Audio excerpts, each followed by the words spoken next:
Yo, j'espère que vous allez bien. Aujourd'hui, on se retrouve pour une nouvelle vidéo histoire où je vais vous raconter l'histoire de la pire course de tous les temps. Mais quand je vous dis la pire course de tous les temps, c'est la pire course de tous les temps. Une course qui t'envoie direct en enfer. C'est bon? On y va.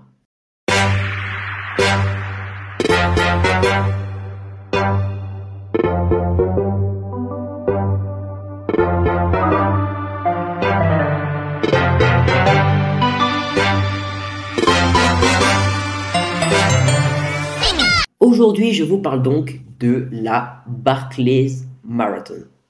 C'est une course qui a été faite par un fada, pour des fadas, dans un lieu de fada, avec des règles de fada. Ok, c'est une course qui se déroule dans la forêt de Frozen Head, dans le Tennessee. Où ça? Où c'est le Tennessee? À vous de deviner. Hop, 3 secondes. 3, 2, 1. Aux États-Unis! Évidemment que c'est aux États-Unis. Il n'y a que les États-Unis pour faire des trucs pareils. Donc, c'est une course qui a été créée par Gary Cantrell en 1986. Cette course, c'est une course de 100 miles, c'est-à-dire 160 km de course dans une forêt qui fait partie des ultra trails. La course, c'est un ultra trail, c'est-à-dire qu'en gros, c'est une course ultra. J'ai pas le terme, le vrai terme. C'est une course que vous allez devoir, enfin, que les participants doivent réaliser dans la forêt, hors des sentiers. Voilà. Ok. Cette course est réputée pour être la plus dure du monde. Et c'est pas seulement la course qui est compliquée. Rien que pour s'y inscrire, ça va pas. C'est-à-dire que la course de la Barclay, elle a pas de site internet. Non, il n'y a pas de site internet. Cherchez pas, il n'y a pas de site internet de la Barclay pour s'inscrire. Pour s'inscrire, vous devez vous démerder pour trouver l'adresse mail de Gary. Ah, t'as des contacts, alors oui, écoutez, vous n'avez pas l'adresse mail de Gary, allô, t'as pas l'adresse mail de Gary, tu dois trouver l'adresse mail de Gary. Quant à l'adresse mail de Gary, tu dois envoyer une lettre de motivation. De pourquoi, toi, tu aurais le droit de faire la course et pas les autres. Parce que cette course, il n'y a que 40 personnes à la fois qui ont le droit de la faire. Seulement 40 participants. Oui, oui, oui. Gary, il a dit, il n'y a que 40 participants dans ma course. C'est Gary. Pour envoyer cette lettre de motivation, il faut donc le mail, mais aussi déterminer le jour où l'envoyer. Parce que la date, elle change, il faut une date précise, c'est Gary qui décide, Gary, il casse les couilles. Gary, en plus, il fallait qu'il invente sa course par rapport à l'histoire d'un tueur, James Earl Ray, le tueur de Martin Luther King, qui s'évade de la prison dans le parc de Frozen Head. C'est-à-dire que ce tueur s'évade de la prison et va errer pendant 2 jours et demi, 60 heures, dans la forêt avant de pouvoir s'en sortir. Et Gary, ce génie de Gary, on va t'appeler Gary maintenant, il se dit, waouh, mais qu'est-ce qu'il est nul ce tueur, moi, j'aurais fait mieux que lui, parce que le tueur, pendant qu'il a erré, il a parcouru 8 miles dans la forêt en 2 jours. Ou à peu près. Oula, je me rends compte que mes histoires elles sont tellement bancales. Bref, Gary il se dit, moi je n'aurais au moins parcouru 100. Gary, pourquoi tu cherches la merde? Gary, pourquoi tu cherches la merde? Donc, Gary, il organise sa course avec un pote. Et les participants, ils doivent du coup se démerder pour s'inscrire. Sauf que tu peux pas non plus t'inscrire seulement comme ça. Non, non, Gary, il veut que pour s'inscrire, ce soit carré. Il faut lui offrir un cadeau qui change tous les ans. Et avant, il fallait aussi ramener une plaque d'immatriculation originaire de ton pays. Et les afficher, enfin, les exporter comme ça, les étendait. Voilà. Gary, rien que le début de ta course est bancal.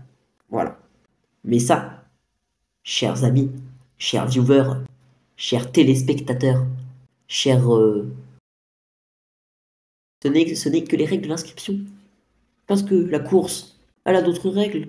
Bah oui, voyons. Cette course, on n'en connaît pas le parcours, il change tous les ans. Il fait quoi? Il fait 160 km. 160 km. 160 km. Je me répète. Cette course, elle fait 160 km. Mais tu dois la finir en moins de 60 heures. C'est-à-dire que c'est une course, du coup, de 100 miles qui est séparée en 5 tours. D'accord? Tu dois finir chacun de ces tours en moins de 12 heures. Si tu ne fais pas le premier tour en moins de 12 heures, puis le deuxième tour avant les 48 heures après le début de la course, etc., tu dégages. 24 heures, j'ai dit 48 heures. Ouh, tu dégages. Gary te dit non, mais c'est bon, on veut pas de toi, tu dégages de la course. En plus de faire 100 miles, elle présente aussi un dénivelé plutôt particulier. Le dénivelé, pour vous expliquer ce que c'est que si tu es ici, il y a une montagne en face de toi, tu vas aller au sommet de la montagne, la distance qu'il y a entre ici et ici, c'est le dénivelé. La course a un dénivelé qui varie de 18 000 à 20 000 mètres, c'est-à-dire plus de 2 fois le dénivelé du mont Everest. C'est-à-dire qu'au total, tu fais les 5 tours de la course, tu as monté 2 fois le mont Everest. C'est bon? Gary, c'est bon? Bah non, c'est pas bon. Gary a dit que c'était pas bon. Pourquoi ce serait bon? Sa course, elle change tous les ans. Mais le parcours, tu l'as la veille de la course. Un parcours sans balisage, sans indication, rien pour te dire, ok, c'est bon, t'es sur le parcours. Le seul truc qui te permet de te dire, je suis peut-être sur le parcours, mais je ne sais pas, c'est ta carte. C'est-à-dire que la veille, Gary dévoile une carte sur laquelle le parcours est tracé. À toi, si tu veux, de retracer ce parcours sur ta propre carte. Le lendemain, tu n'as pas de GPS et aucun appareil électronique en général. Le seul truc qui t'accompagne, c'est ta carte et une boussole. Gary, est-ce qu'on fait une course ou une épreuve de survie? Est-ce que tu organises un marathon ou Koh-Lanta? Un moment, il faut que tu nous expliques, Gary. Parce que là, c'est pas parce que t'as le nom de l'escargot dans Bob l'éponge que c'est bon, vas-y, on passe tout. Et c'est pas fini. Parce que Gary, il s'est dit qu'une épreuve de survie, c'est une épreuve de survie, tu vois. Il a dit, si tu veux faire un vrai défi, il faut que ce soit un vrai défi. Très philosophe, le Gary. Il n'y a pas de ravitaillement. Le ravitaillement, c'est ce truc, genre des stands au milieu du parcours pour te filer à bouffer. C'est-à-dire que tu fais 160 km en moins de 2 jours et demi, obligatoire, sans bouffer. Le seul moment où tu peux avoir un peu de nourriture, c'est quand tu as fini un tour, c'est-à-dire toutes les 12 heures, 2 points d'eau sur le parcours. Et comme il y a toujours un limite de temps, tu ne peux pas dormir pendant le parcours. C'est fait pour t'envoyer en enfer. C'est un parcours qui a été conçu pour que seulement 1% des participants puissent y arriver. Un parcours qui te force à ne pas dormir, si bien qu'il y a des gens qui ont eu des hallucinations auditives et visuelles. Un participant s'est perdu et a été retrouvé dans une ville en train de parler à une poubelle. Ça, Gary, il le prédit, tu vois. C'est pour ça que quand tu t'inscris, tu reçois une lettre d'excuse de la part de Gary disant « Je suis désolé pour ce qui va t'arriver ». Aussi une lettre où tu décharges toute responsabilité de Gary, c'est-à-dire qu'il te dit, quand tu signes, si t'arrive un problème physique, mental, que tu pars en traumatisme à vie, il n'y est pour rien du tout, c'est ta faute. C'est toi qui t'es inscrit. Il y a des gens qui la font, cette course. Il y a des gens qui la font. Une course où tu te trimbales dans la forêt à courir de nuit et où tu passes aussi, occasionnellement, dans un tunnel rempli d'eau sous une prison désaffectée. C'est bon? La prison, c'est le parcours. Une prison abandonnée. Le truc où Amine et Emily vont faire de l'urbex, toi tu vas courir pendant 2 jours et demi, tu vas passer dedans parfois, comme ça, de temps en temps. Non. Mais ça, c'est la course. Parce qu'il y a des trucs qui n'ont aucun rapport avec la course, mais qui viennent quand même ajouter leur lot à tout ça. Le climat. On est dans une course qui s'organise entre mars et avril. Fin mars, début avril. Aux États-Unis, c'est-à-dire que nous sommes dans une course où le lundi, tu pars, il y a du givre. Le mercredi, c'est la canicule. La pluie aussi. Les averses, les torrents de pluie, ça arrive. Et si ça suffisait pas à Gary, il a décidé autre chose. Le petit Gary, même le départ de sa course, c'est n'importe quoi. C'est-à-dire que tu arrives entre minuit et midi, le départ de la course, c'est n'importe quand. Un moment, Gary, il va souffler dans un gros coquillage. 1 heure après, la course démarre. Mais pas avec un partez ou un pan, avec un pistolet comme on a l'habitude aux États-Unis. Non, c'est quand Gary allume sa cigarette. À l'instant où Gary allume sa clope, tout le monde peut partir. C'est-à-dire que toi, tu peux rester pendant 4 heures sur la ligne de départ à attendre ce putain de signal de coquillage et que Gary allume sa clope. Cette course, c'est la course la plus dure jamais créée. Elle rend les gens fous. Les gens abandonnent la plupart du temps au bout du 3e tour. Qui, d'après Gary, n'est seulement que la fun run, parce que pour lui, c'est de la pacotille.